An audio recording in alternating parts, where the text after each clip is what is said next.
Hello, everyone, and welcome back to Play Pause Rewind. We are back with another episode. Been 2 weeks since our last one. Niles, how have you been in the last half month? Oh, busy, lazy. Trying to keep everything together. Yeah. How about you, Dylan? How are you? Same. Had some family in town for a little bit. That was fun. And other than that, just working, hanging out, doing the usual stuff. Yeah, of course. And today we got a great movie on deck, following up the infamous Oscars of 2022. Yeah. You want to talk about that a little bit? Yeah. I mean, I don't know how much of a commentary we want to talk about it. Too, because I didn't watch the Oscars this year. I don't know if you did. No, I kind of think they're bullshit now. Yeah. After I really looked into it and found that the people who vote don't watch all the movies that are being nominated. It's like who cares anymore? But I do want to comment on the Will Smith thing, not because of the slap itself. I don't really give a shit. I think Chris Rock's joke was kind of shitty. Will Smith reacted pretty shitty. That's the end of it. I do think the Hollywood reaction to it is very telling, though. All of his projects are being put on ice. The Academy is considering revoking his membership, maybe making his Oscar or taking his Oscar back. It's I think there are some other people that still have their Oscars that maybe you should take them away first. And there is a difference between those people and Will Smith. And I give you one guess as to what that is. Yeah, because I mean, physical violence on that kind of platform certainly isn't acceptable, but there's a lot of more troubling behaviors behind the scenes in Hollywood that need to be properly addressed. And yeah, it's clear that the Academy is just doing damage control right now. My God. Yeah, but, Will Smith was out of line. Whatever. He apologized. I'm sure he and Chris Rock are fine, and they're the only, and Jada as well. But outside of those three, no opinion matters, I think. Yeah, we certainly don't need an opinion from O.J. Simpson or anyone else in the world on this topic. Definitely not O.J. But I also heard that the entire tone of the Oscar presentation, the presenters were super dismissive of the films nominated. They're I haven't even seen this, whatever. And they were kind of shitty on poo-pooing on animation, which sucks. And Amy Schumer made a statement this week that this slap was so awful and traumatizing, and the Academy made me cut my joke about the lady getting shot on the Alec Baldwin set. It's it was, I forget exactly what the joke was, but it was very unfunny and very tasteless. And then it's the PR people of the Academy saved you from this horrible joke, and your decision was to go and tell it anyway after the fact. I don't understand. I guess people think she's funny, but I don't. I think she's got some a few good quips every now and then, but yeah, I don't think she's a terrific comedian. And yeah, the Oscars every year feels like there's always something that's failing about them, or just coming apart. They can't find a host, and then whatever. And they keep cutting awards from the televised broadcast to make it shorter, which it wasn't, because they added in all these dumb skits they were doing, which they've always done skits. But it's we have a friend who works in production design, and those awards aren't part of the telecast anymore because they're trying to appeal to broad demographics for some reason. Yeah. It's if you want people to watch, stream it on YouTube, stream it on Twitch, put it on Disney Plus. The network it airs on is owned by Disney. It needs to be online if you want people to watch it. People don't have cable anymore. Yeah. But we only mentioned the Oscars because we are talking about an Oscar nominee. We thought it might be more interesting to talk about than Morbius. Which that apparently horrendous looking film. It is apparently as bad as it looks. I'm not gonna see it. I don't know about you. I haven't seen either Venom movie because I don't really seek out movies I don't feeling interest in. I know, me too. I might just watch it just because of Marvel, but at the same time, I'm like, I don't really understand how this plays into the continuity. And just from the beginning, it looked like a movie no one asked for or wanted. No, this is Sony trying desperately to make the Sinister Six, I think. But we're talking about The Power of the Dog instead. Power of the Dog. A probably better movie. I would be shocked if it's not. Yes. It was one of the Best Picture nominees, and it was written and directed by Jane Campion, based on the 1967 novel by Thomas Savage. And apparently the book is semi-autobiographical from Savage's time growing up on a ranch in Montana. We'll touch more on that in spoilers. Stars Benedict Cumberbatch, Kirsten Dunst, Jesse Plemons, and Cody Smith-McPhee. And great cast. What were your overall non-spoilery thoughts on the film? Yeah, great cast all around. And yeah, it's a fantastic film, and I believe it actually won Best Director at the Oscars. So, but yeah, it was nominated for a shit ton of awards. Yeah, like Best Nominee and like Best Supporting Actor, Best Actor, like all this great stuff. So you watch it, like I was honestly hesitant a little bit to watch this film.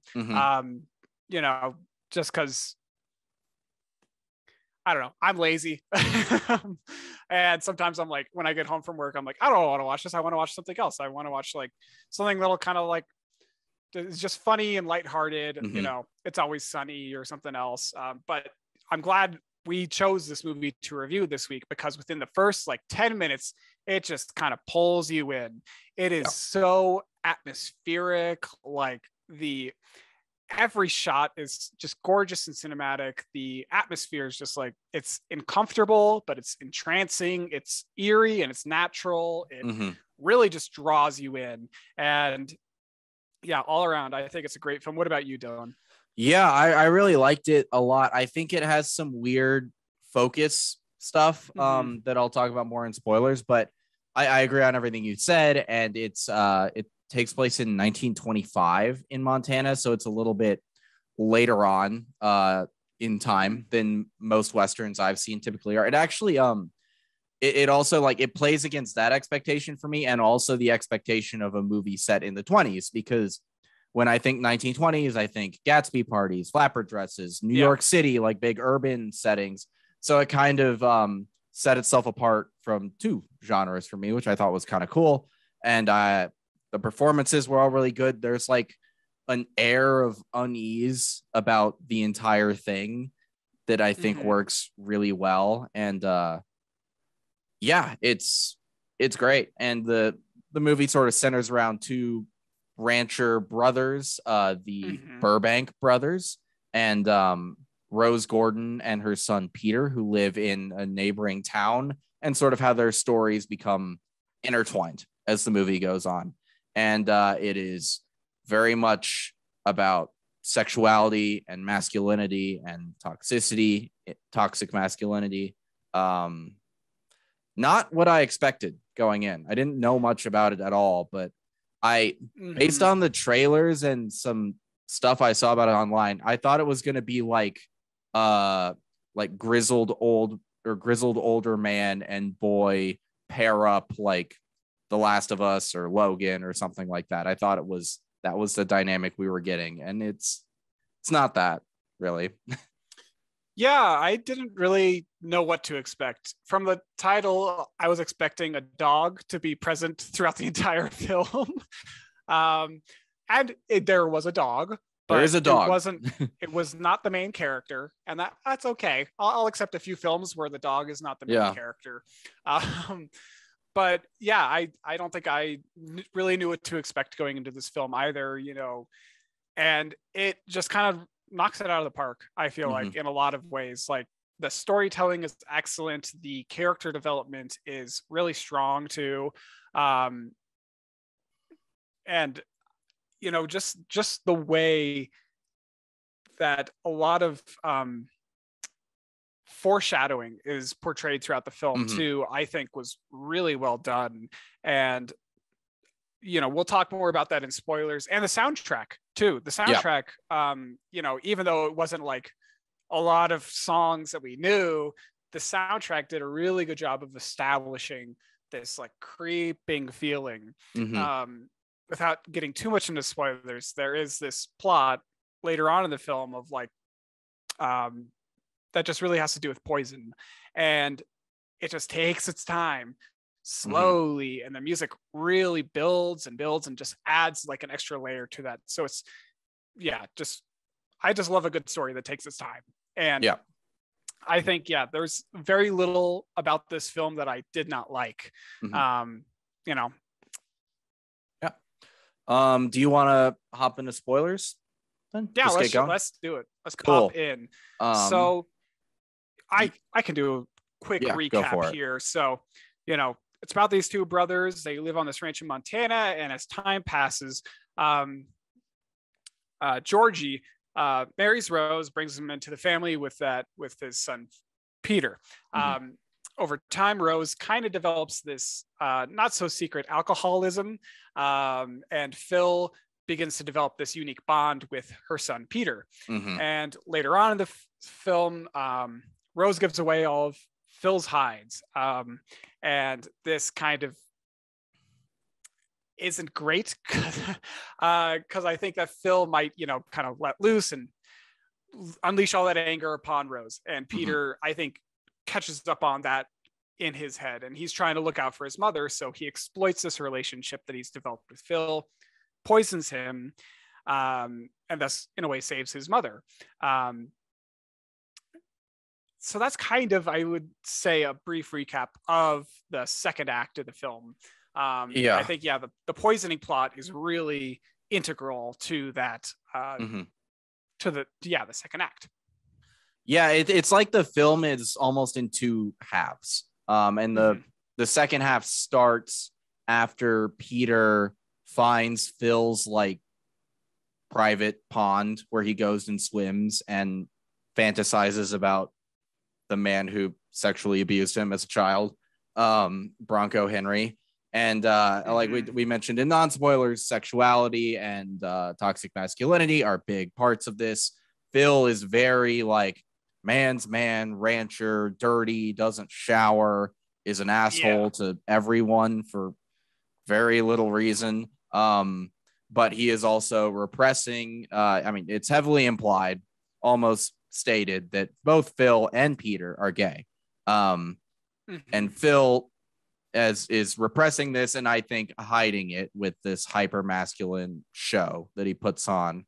But he also, in one of the very first scenes, like Phil starts talking about this Bronco Henry guy who he credits in large part with the success of the ranch, and he seems to have a lot of admiration for. And we find out as the movie goes on, like Bronco Henry was his mentor. He taught him everything he knew. And also they had a sexual relationship when Phil was a child or a teenager, but still same thing. So there's this like cycle of sexual abuse going on that Phil is sort of perpetuating, although I don't even think he realizes that he's doing anything wrong. Which I don't know how you feel about that, but like my read on him was that like his relationship with Bronco Henry was the only sexual relationship he ever knew. So he seems to think what he's doing is just normal, even though it's unacceptable, and he's like grooming a child. It's a strange thing because it's never like explicitly stated that it's like it was a sexually abusive relationship, but it's very heavily implied. And in my head, at least, it feels like Phil has this insane difficulty of creating connections with other people. And that definitely has a lot to do with his upbringing with Bronco Henry and everything like that. But Bronco Henry really was one of the few people in his life, possibly even the only person to ever really connect with Phil. They as manipulative and gross as a relationship as it was, It's, to me, it feels like that was the only kind of time in his life where he didn't feel truly alone. Mm-hmm. And he actually had some kind of support system that wasn't just Georgie, and Georgie's kind of, off in his own world doing his own He's very thing. aloof. Yes. We'll talk about later on. Very aloof. But yeah, go for it.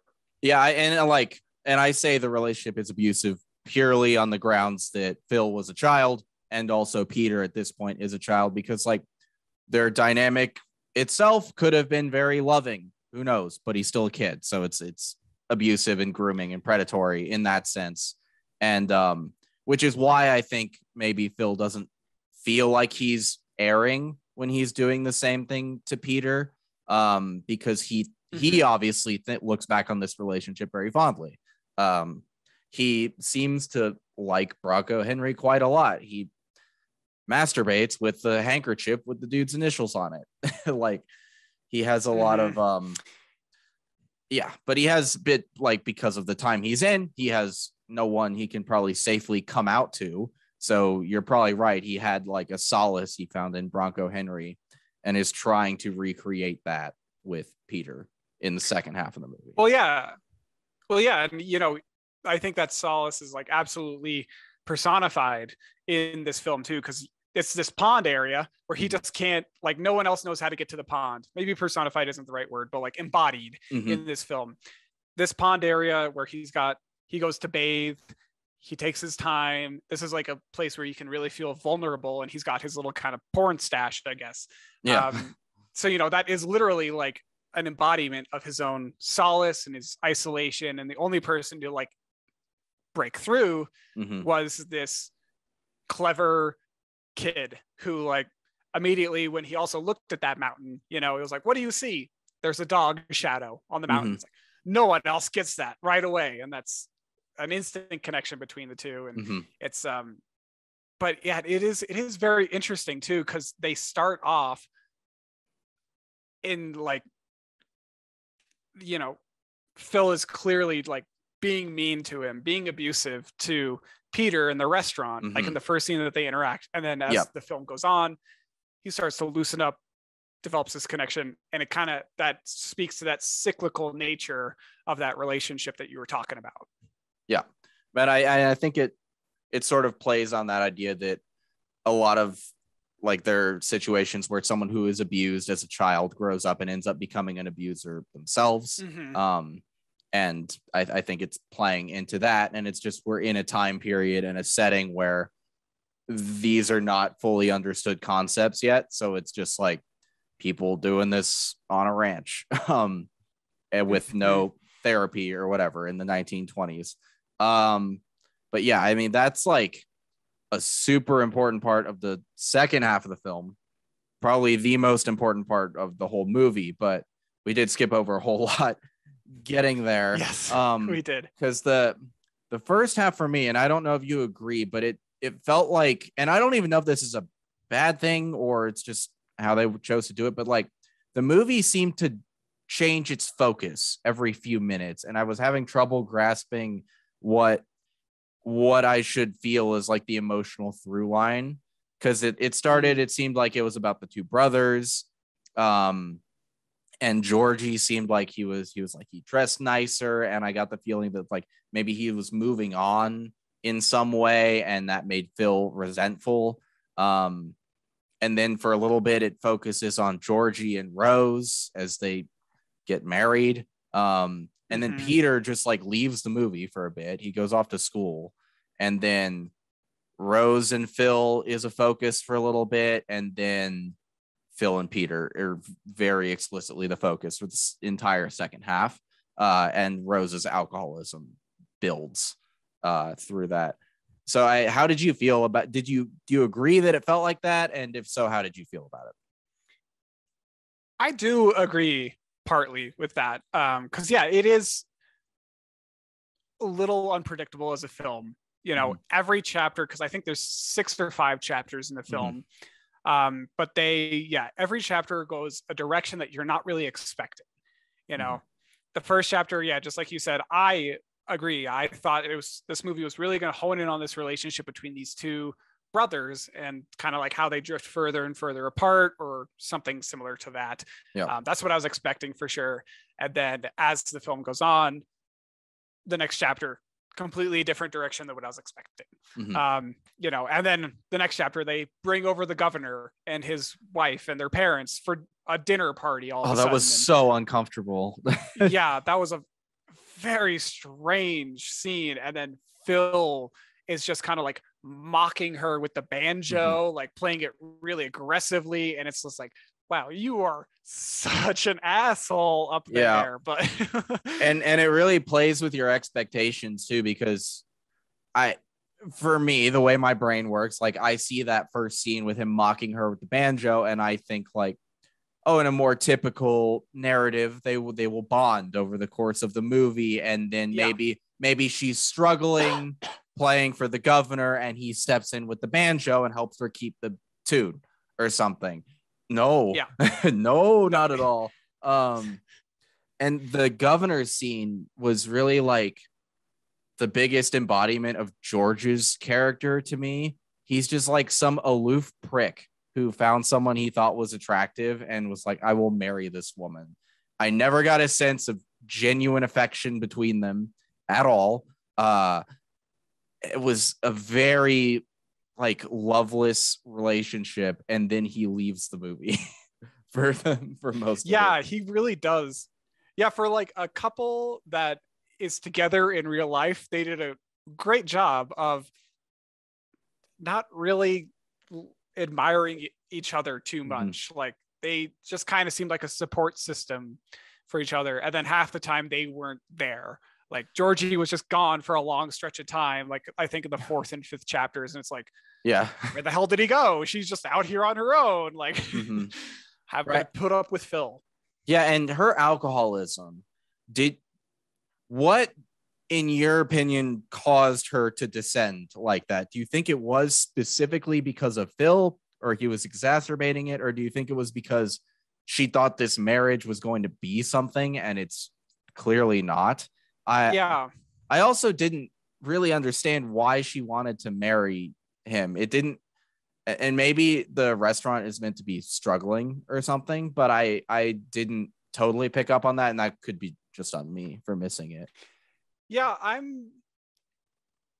I think it's a lot of factors too. Like I think this job does a really good, or this movie does a good job of highlighting that people are complex. It's not just because of X, Y, and Z. It's because of this factor. It's because of this factor. It's because of all these things kind of converging in one area.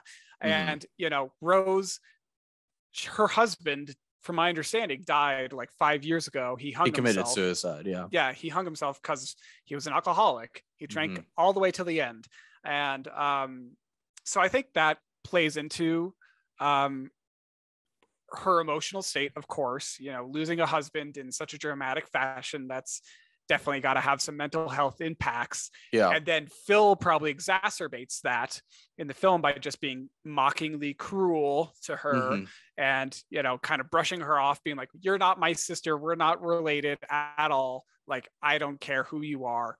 So I think, you know, that combined with the isolation and all that, it definitely pushed her in the direction of, you know, becoming an alcoholic. And that was an interesting thing too, because at the start of the film, you know, she says, I don't drink, I don't touch alcohol, like I hate it, you know. And then by the end of the film, she's just shit-faced all the time. But I don't know. I think, do you think that that her descent into alcoholism was merited?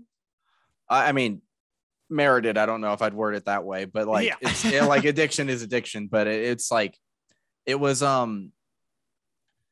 such a strange, like those two characters, George and Rose, are so weird throughout this. And it just, the first half of the movie is, in fairness, just like Rose getting kicked and kicked and kicked at every turn for no fault of her own. Like she repeatedly tells George, like, I'm not really that good at piano.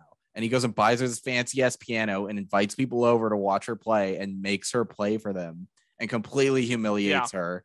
And then Phil mocks her, and then that's kind of the culmination of all of that. And then the next time we see her, she's just like drinking.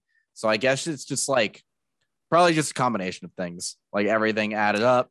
She realized like maybe she thought that there would be some love in this marriage, and then realized George is just kind of like a dunce who doesn't really have any emotional like maturity at all. He doesn't. I mean, Phil has a hard time connecting with people, but so does George, just in a very different way. Phil is hostile, and George is entirely passive.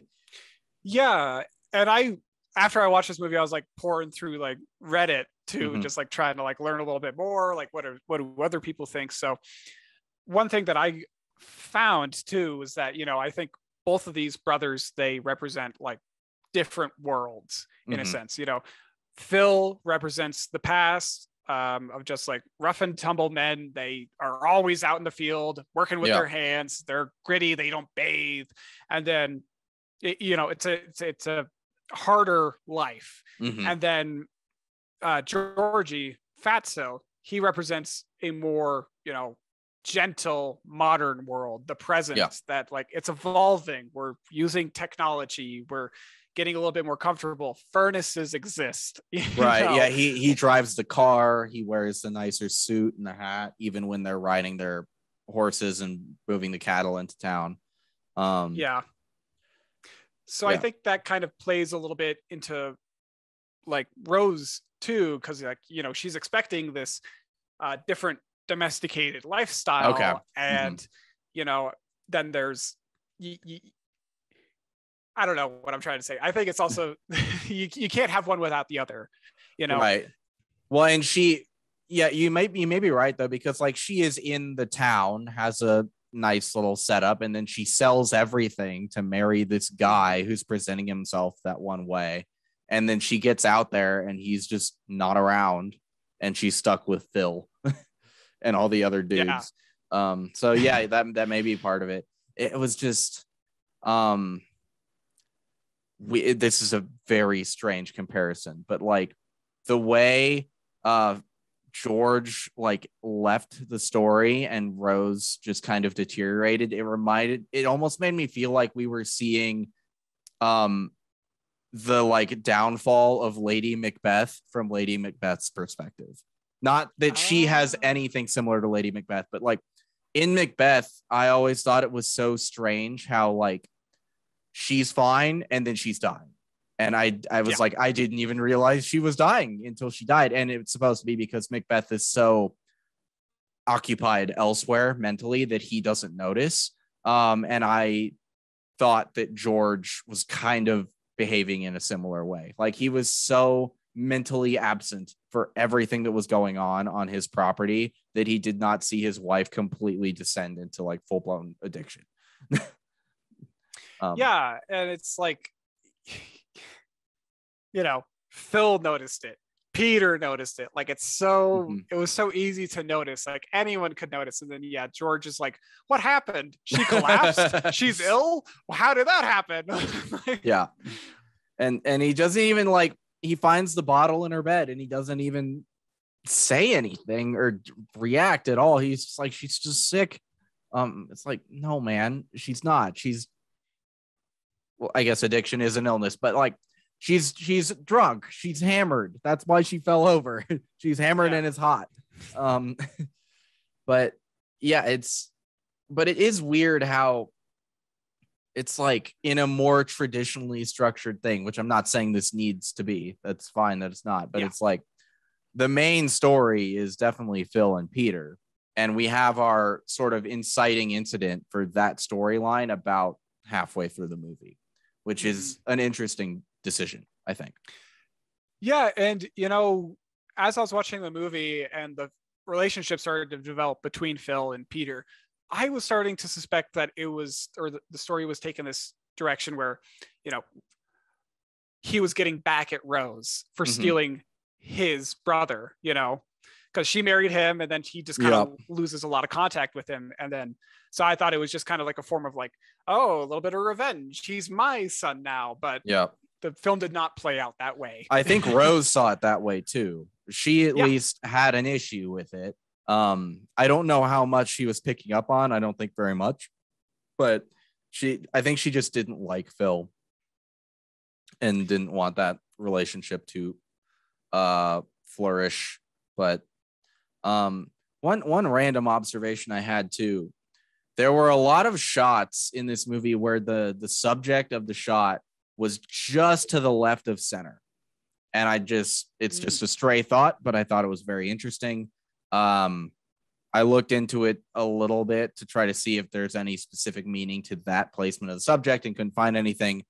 There may be, but I think it added to the feeling of unease just a little bit. It's like they were never far enough to the side of the frame where it looked like a rule of thirds thing, and they weren't center. So it was like in that line of the like table that you do for rule of thirds. So it just like made every time it happened just a little bit like, no, it feels weird. It was good. I liked it. Yeah.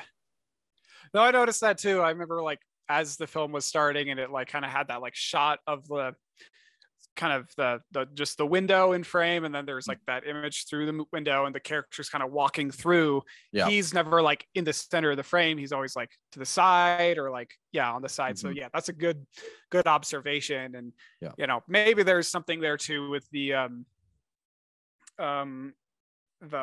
Bible quote at the end too, but we can talk about that a little bit later too. Okay. Just because, left and right, all that stuff. Yeah, the cinematography overall was very beautiful. Well done. Yeah, like I need to book a trip to Montana ASAP. That place looks gorgeous. Well, you may want to book your trip to New Zealand instead, because that's where this was filmed. Oh man, God damn it. I mean, Montana is also beautiful, but this was filmed in New Zealand. Wow, which is interesting. I missed that. back to the tradition of American Westerns being filmed not even remotely close to America. The old West was beautiful. The spaghetti Westerns. It did not exist in America. That is so funny that so many classic Westerns were filmed in Italy. Yeah, right. Yeah, it's bizarre. Mm-hmm. I think it was like for like money reasons too. It was just really cheap, I think. The Italians will let you get away with anything. They don't. Yeah. All right. Should we talk about Anthrax? Let's talk about Anthrax, because the foreshadowing for that poisoning plot was just chef's kiss. It was amazingly well done, because they just did a really good job of relaying information slowly throughout the like beginning part of the film and later on in the film too, of just like these small little things that circled back. So like, anthrax, that was mentioned like I think in the first 5 minutes of the film, like, don't touch that cow over there, it's got anthrax. Yeah, it's one of the first spoken lines of dialogue, I think. And then and it does a good job of like seeding this plot thread without making you think it's going to be relevant to the conclusion of the story. Like, they mention it, that it's a thing. And then Peter asked Phil, like, do any of the cattle like die or get attacked by coyotes? Because and we've already established like he's using rabbits to practice his surgery. So it's like, oh, he's trying to practice surgery on a cow to get a different sense of anatomy. And then he goes out and he finds the anthrax cow. And like my thought at the time was like, be fucking careful, kid. You might get anthrax from the cow while you're doing your surgery. But no, that's not why he was doing that at all. Yeah, he was taking it for later. And that was just delicious. Like how he was so sneaky and how he figured out how to do it. He was like, I know exactly how. I'm going to poison this motherfucker. I'm going to get this anthrax, and there's going to come a time for that. And I think, the poisoning plot line was really well foreshadowed too, or at least like reflected, or there was a parallel in the second bunny scene. So, they go out on that trail, like Phil and Peter, to set up that fence around the hay structure or whatever. And,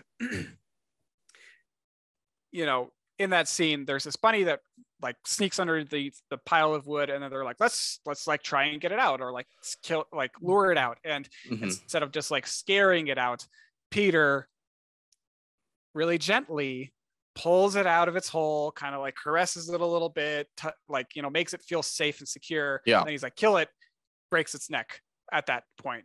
And I think I see the same thing, later on with him and Phil. He's establishing this really good emotional connection with Phil, and kind of luring him out of his cage, getting him to trust him, and then he kills him. And I think the blood on the leaves, like, or the blood on like the hay or wheat, whatever was jostling in the wind, that was just beautiful too, and a good sense of foreshadowing. And then at the beginning of the film too, I don't know if you remember, but there's the first line of the film is, I think it's spoken by Peter, but I'm not quite sure. But it's for what kind of man would I be if I did not help my mother, if I did not save her? And that just directly ties into the actions that he takes to kill Phil and kind of save his mother at the same time. Yeah, I also think, I think maybe he even views it as him saving his mother, but I think he's saving himself just as much, if not more, than her, because Phil's advances and innuendo have gotten stronger throughout the entire film, and he's repeatedly trying to get him to come out like camping on their one-on-one. So I think he kind of has the realization that like this guy is going to do something to me if I don't do something about him. And just in that final scene between the two of them in the barn, I love how you can just feel the power dynamic shift.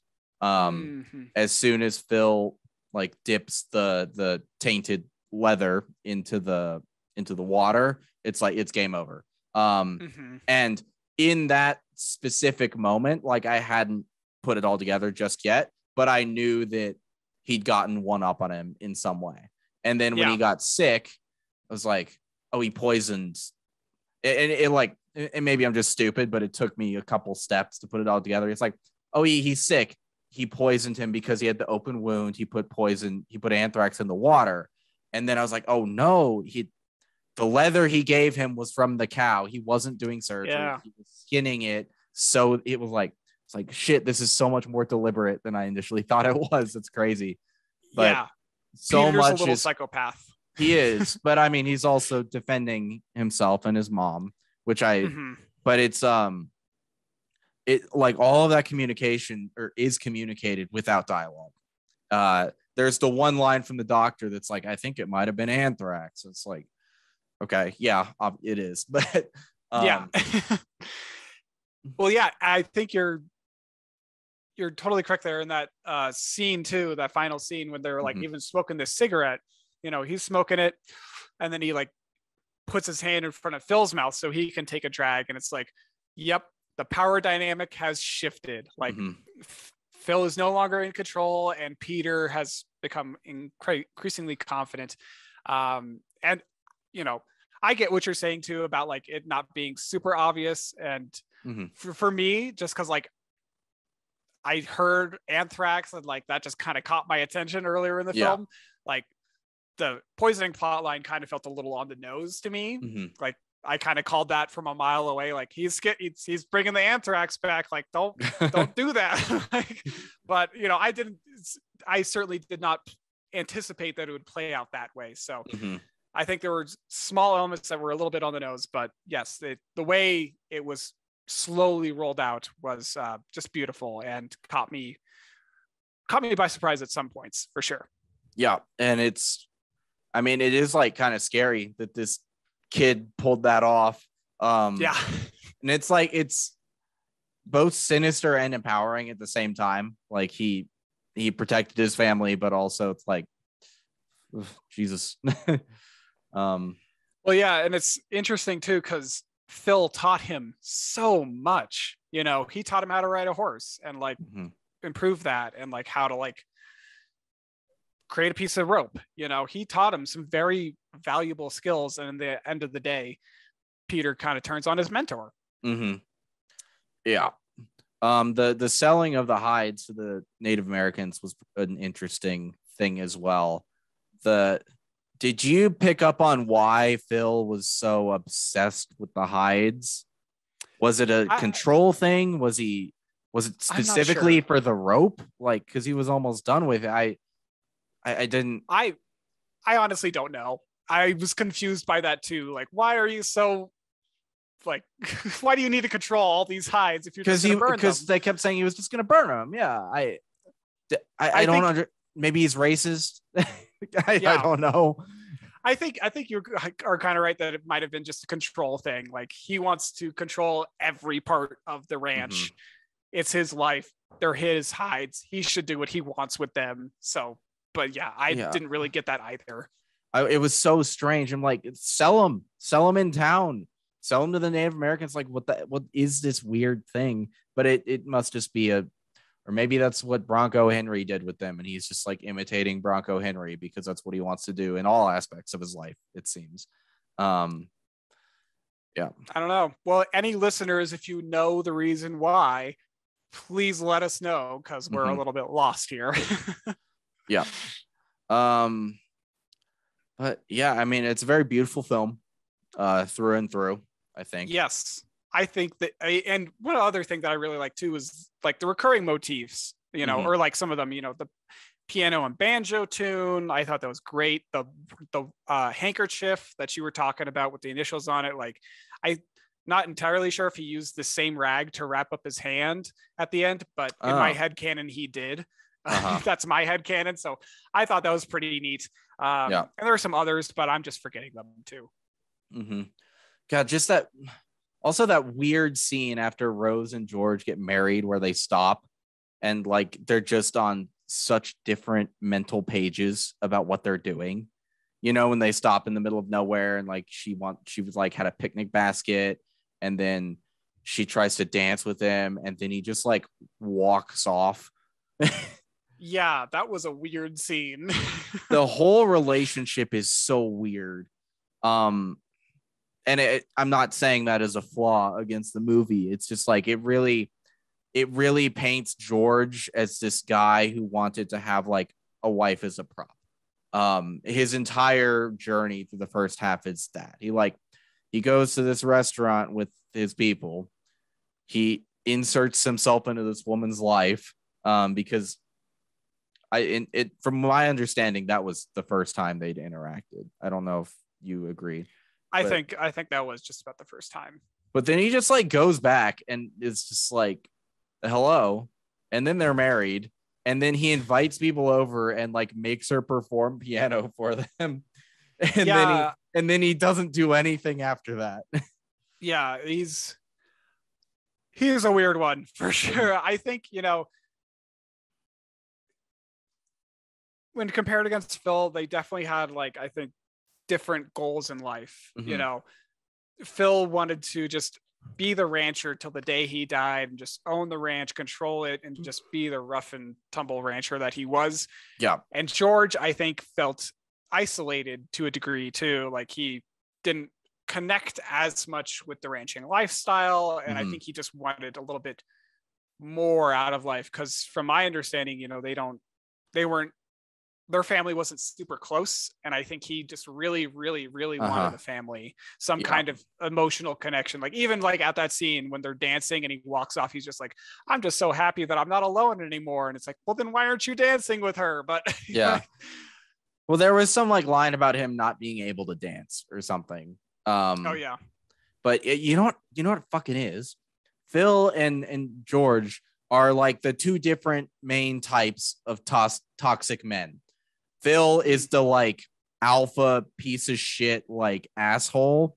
And then George is the nice guy. Yeah, I'm on your side, but not really. Yeah. He's on your side for his own ends, and then he's out of the picture and completely like useless. Yeah, as soon as he taps that, he's like, I'm gonna go off to town for a bit. I'll be back in 2 chapters. Yeah, literally, they have sex once, and he leaves the plot for like 45 minutes. That's it. That's all I wanted. I'm out of here. Yeah, and maybe part of the reason Phil was so resentful of the marriage was because he feels he cannot have that, because he is interested in men, and society will not allow him to pursue what he wants or desires. But I don't know, his reason for being a piece of shit to everyone is not ever fully explained. Yeah, I don't need a full explanation for sure. No, that's just who he is. It is. Yeah, it's just who he is. It's part of his upbringing. It's part of that abuse from his childhood, and all that, and the isolation, I would argue too. You had this note earlier about the autobiographical elements. Do you want to talk about that? Yes. So the author of the book, whose name was Thomas Savage. So where did that part go? So Campion, the writer and director of the film, said that Savage came to a ranch when he was young in a similar manner to how Peter did, and that she does believe he had an uncle, a step uncle, who bullied him in the same way that Phil bullied Peter early on, and that uncle died of anthrax. She does not believe, and it is not noted anywhere, that the anthrax was delivered by Savage himself. That part is fictional or exaggerated. And also Savage was gay, but not openly so at the time of the autobiographical events of his story. So there are a lot of parallels between him and Peter, which is interesting, but it seems like he took some inspiration in fictionalized elements to make the 1967 novel. And I think he died in 2003 or 2008, it said. Oh, so, wow. I didn't know that, honestly. Like, when I was going into this film, I actually didn't know it was based on a book at all. Nope. I knew nothing about it. I saw the trailer and I heard it was good, and that's all I knew. And I knew Benedict Cumberbatch was in it. I didn't even know Kirsten Dunst and Jesse Plemons were in it. I knew nothing. But I'm glad I checked it out. It was good. It was very different. Me too. Very slow pacing, slow build up to, like, you know, the poisoning, but you don't know what it's building up to specifically. It's like it's a curious build up. Like, you're trying to figure out what's going on or where it's going. It is. Yeah. One other thing that I wanted to talk about, because I was an English major and I always have to talk about it when it's brought up, or like whenever there's a mention of literature in cinema, it's like, okay, we gotta stop, focus on that for a second. So at the end of the film, one of the final things that Peter does is he looks into the Bible. For some reason, that is, I don't know why he was looking at the Bible, but he just did. And he comes across Psalm 2022 or 20, which is, "Oh, my strength, haste thee to help me. Deliver my soul from the sword, my darling from the power of the dog." And first of all, I think it's just kind of weird and just felt a little out of place that this was just kind of thrown into the plot. You know what I mean? Like, I don't think that there was a Bible introduced earlier in the film or any kind of reference like that. Maybe I missed it, but I feel like that kind of came out of left field. Probably because he's seeking absolution because he murdered someone, I would guess. Fair enough. 1920s, like, everybody's super religious. That's probably what it was, especially the "deliver my soul" from the sword. Like, I imagine he is seeking some sort of absolution. But you say here it describes the suffering of Jesus Christ, that psalm. Yes. So maybe not. I don't know. Well, I don't consider myself to be an expert on the Bible, but when I was researching this and kind of looking it up, Psalm 2022, it's supposed to be a literal just description of Jesus Christ suffering on the cross as he's being crucified, deliver my soul from the sword, my darling from the power of the dog, just fucking kill me already. But yeah. And, I just thought that quote or that psalm is interesting. And it, anytime that someone says, I'm including this Bible verse in my work of art, you have to kind of look at that with a fine-tooth comb, look at it really close up and say like, well, why is this in here? What does this mean? And, yes, it kind of describes the suffering of Jesus Christ.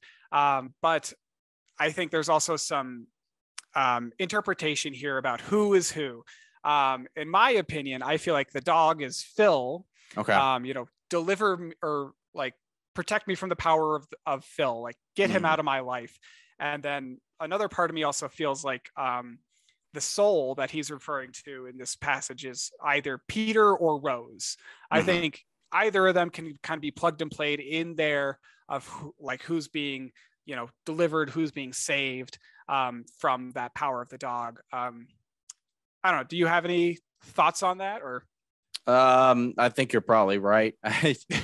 Beyond that, no, not really. I think, he's obviously thinking of how, like, his motivation was delivering them from that dog, and then maybe he is also seeking absolution for the dog of his crimes, I guess. I don't know.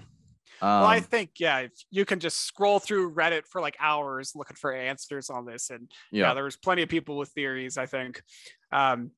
Also, one thing that I kind of found in my research too, like on one of those, Christian websites that talks about Bible verses all the time.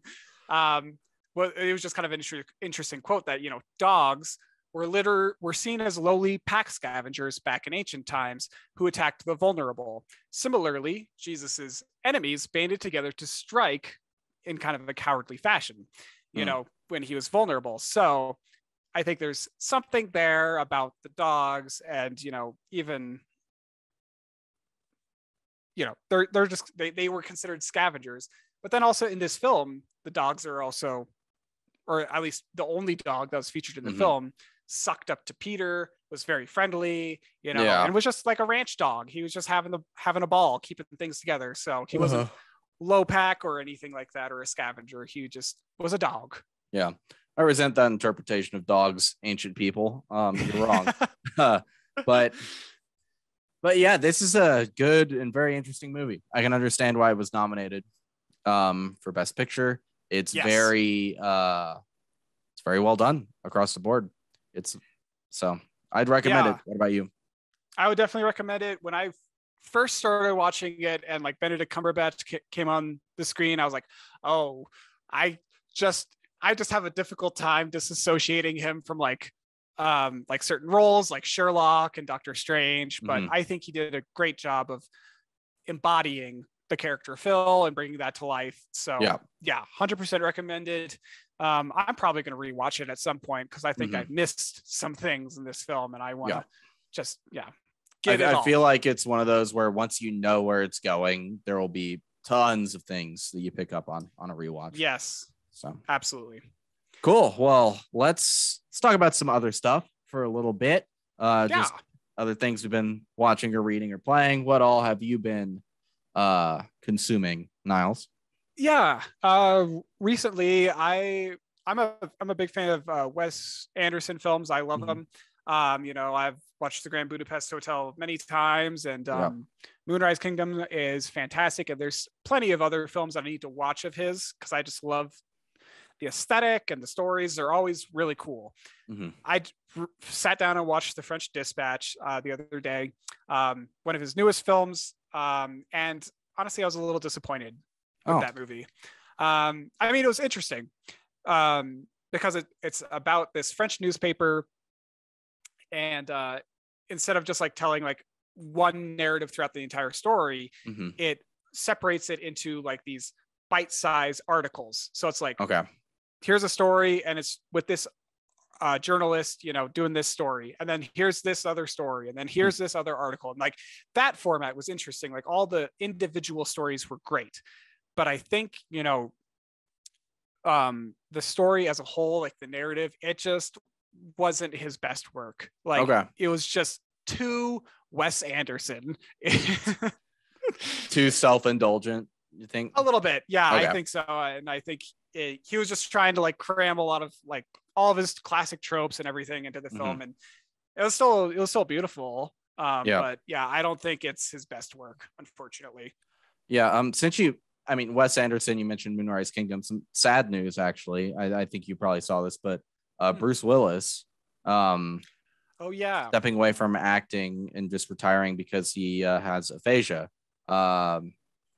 Super sad. Like he was like in all these really shitty garbage movies over the last couple of years, and people were kind of like, what the hell is going on with this? Like it I think Red Letter Media even hypothesized that like this feels like Hollywood like manipulating this man who is not all there anymore, and it kind of seems like that's what happened, which is really sad. I mean, Bruce Willis is iconic, an amazing performer. He's given us some like incredible characters and roles over the years, and it's really sad news.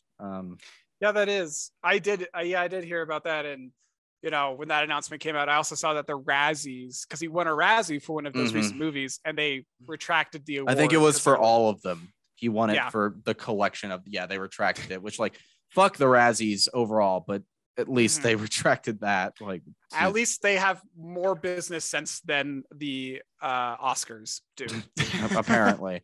Yeah, but that's a huge bummer. Obviously, like it most known to me as John McClane, but like Die Hard is one of the best action movies of all time. It's great. Yes, and one of the best Christmas movies. Yes. Also, Looper is another great Bruce Willis performance. Ryan Johnson, Joseph Gordon-Levitt, and Bruce Willis. It's fantastic. And Pulp Fiction. Pulp Fiction. Course. Yes. He's just a great character in that film too.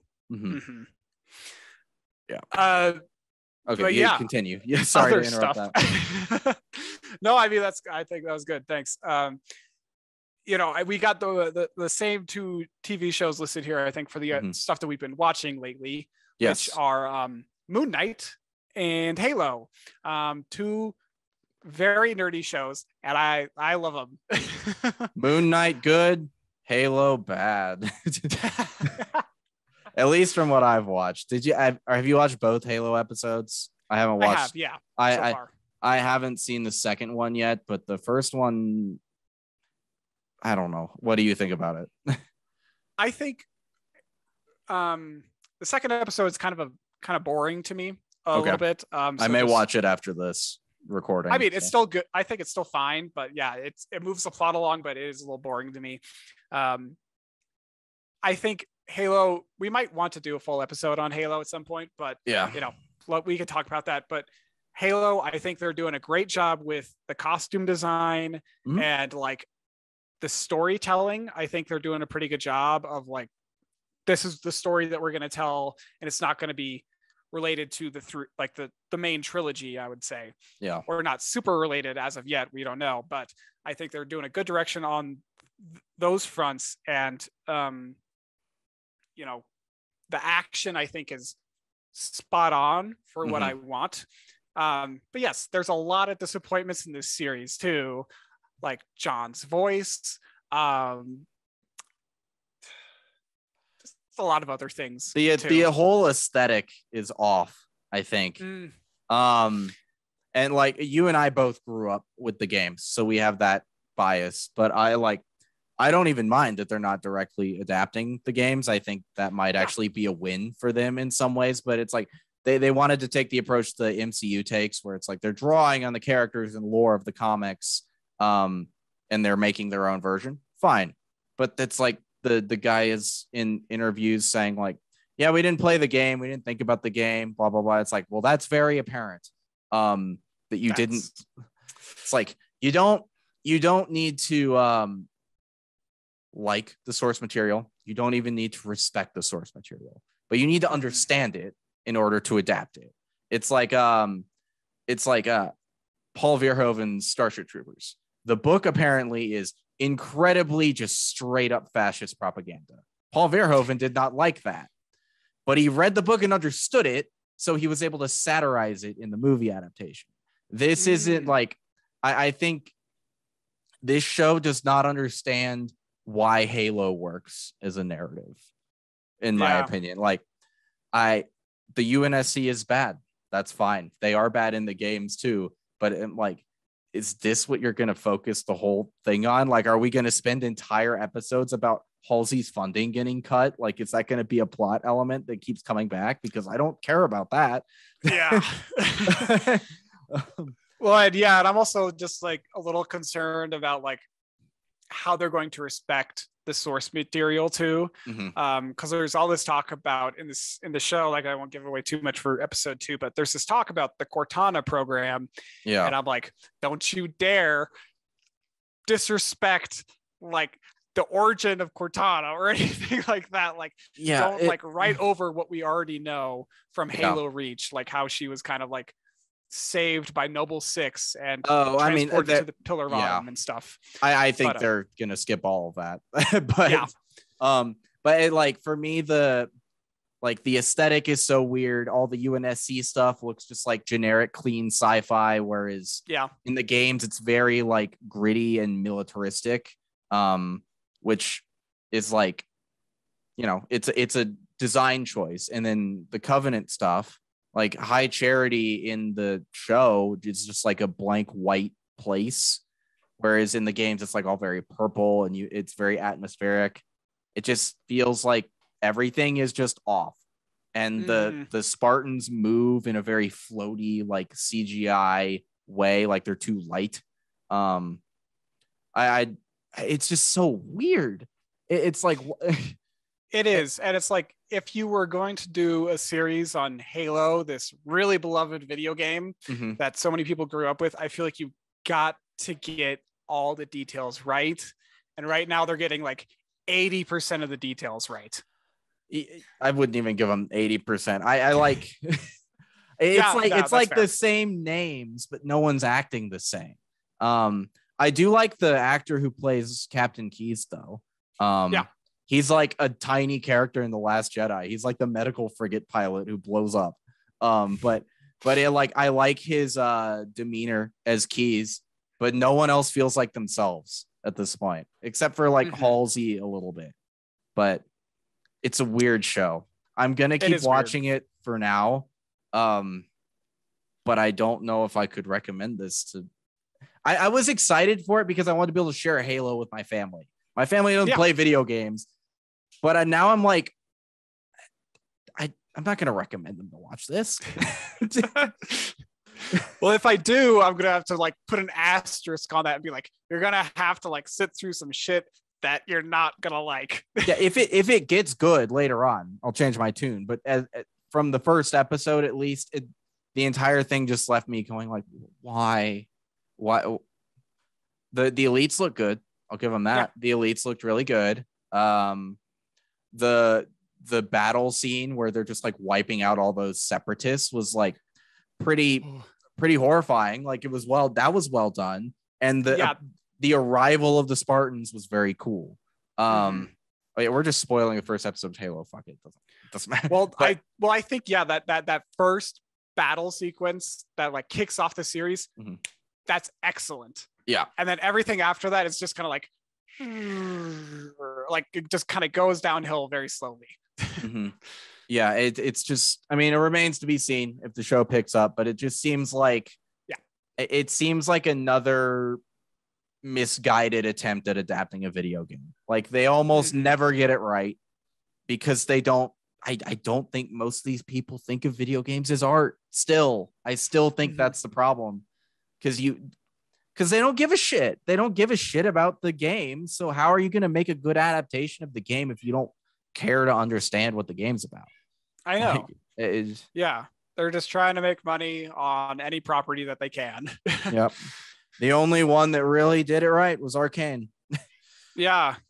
And so, I mean, shifting gears from Halo, because we talked about Moon Knight as well. Yes. What are your thoughts on Moon Knight so far? Only one episode has been released. The second one's coming out tomorrow. Yeah, at midnight tonight. But Ooh. Yeah. I really hate that streaming services do this with their release times. I like Moon Knight. I think it's really cool. I love the build up through the first episode. I love we'll keep it vague. Yes. This is actually a good show for now. But it says in the description, so we can say like he has dissociative identity disorder, and he like in the action scenes are largely skipped over. He like fades out and then fades back in, and stuff has happened, and he's like, what the hell? I like that. It was really cool. It's got a decent amount of style. It's colorful, which has been a problem for Marvel for a long time. It feels like they actually filmed in locations. Mm-hmm. Great. Keep doing that. Yeah. And I think, Oscar Isaac's bringing an excellent energy to the role. He's matching it perfectly. And, I actually have seen that first episode twice now. I rewatched it because I was like, I just want to see that shit again because it was so fun. And I think I liked it better on the second watch through.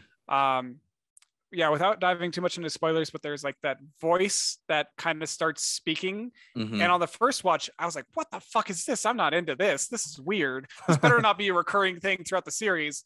And then the second rewatch, I was like, I like this. I like this a lot better now. The ending scene with the mirrors too. I won't say anything more, but like there's mirrors in a bathroom that are used to great effect in this scene. It's very neat. Every time we talk about one of the shows for Marvel, like I get really excited about the style they're bringing to it, and that they're like finally listening and learning and willing to like push the envelope more creatively in terms of this type of stuff. So I hope that is happening. And it's nice to see here. And Oscar Isaac carries the episode pretty much on his own for most of it. Yeah, he's doing an excellent job with it. And I'm excited to see how the series continues to progress because I think it's got great potential. Yeah. And it's interesting too. He said he wasn't locked into any long-term contract or anything. They were like, because he'd heard about that from other actors, apparently, how you get locked into like 9-picture deals or something. He's like, I don't want that. We'll do the series, and then if people like it and it works, we'll see what's next. Which is, I mean, like kind of scary in the one sense that you want to see more of this character that's being introduced, but also I respect it a lot from a storytelling point of view. Like if his story is done after one season, it's done after one season. But. Well, yeah, I mean, it wouldn't be such a bad thing to make hundreds of millions of dollars every year on these Marvel movies, but you get stuck in one role, like Iron Man, then you're just going to be remembered as the guy who played Iron Man, and that's not a bad thing. But like you get typecast. Exactly, you're going to be typecast, and it's going to follow you around for the rest of your life. And I think that's kind of the right move. Honestly, just say one contract right now. We'll see how it goes. Yeah, and I like that approach to storytelling more too. Like if they feel the character served its run, like let it go. Move on, Totally. That's something that I think comics as a whole have a problem with, and the Marvel movies have inherited that problem because like the medium, like the story must go on and on and on and on to like keep making money. Yeah. Money. That's what it's all about. But cool. Yeah, maybe we'll do episodes on both of these when they're done. We'll see what's out around that time. Yeah. Well, until our next episode, thank everyone for listening and subscribing to the podcast. We really appreciate it. Yes. But until our next episode, Dylan, where can people find you online? On Twitter at D-Day Movies, on Instagram at DylanD1026, on YouTube at D-Day Movies, and on Twitch at D-Day_movies. My brain stopped for a second there. All that's linked down below. Niles, where can people find you online? People can follow me on Instagram at Niles Got No Styles. That's it for now. But if you liked the episode today, we would really appreciate it if you would leave a review for the podcast, or just tweet at us or just let us know that you're enjoying the content. We like making these episodes, and we hope you enjoy listening to them as well. Indeed. We will see you guys in 2 weeks. Do you want to do Everything Everywhere All at Once next? Oh, yes. I want to see that movie. Okay. If you want to experience full spoilers next time, Everything Everywhere All at Once, go check it out in the next 2 weeks, and we will see you then. Bye. Bye.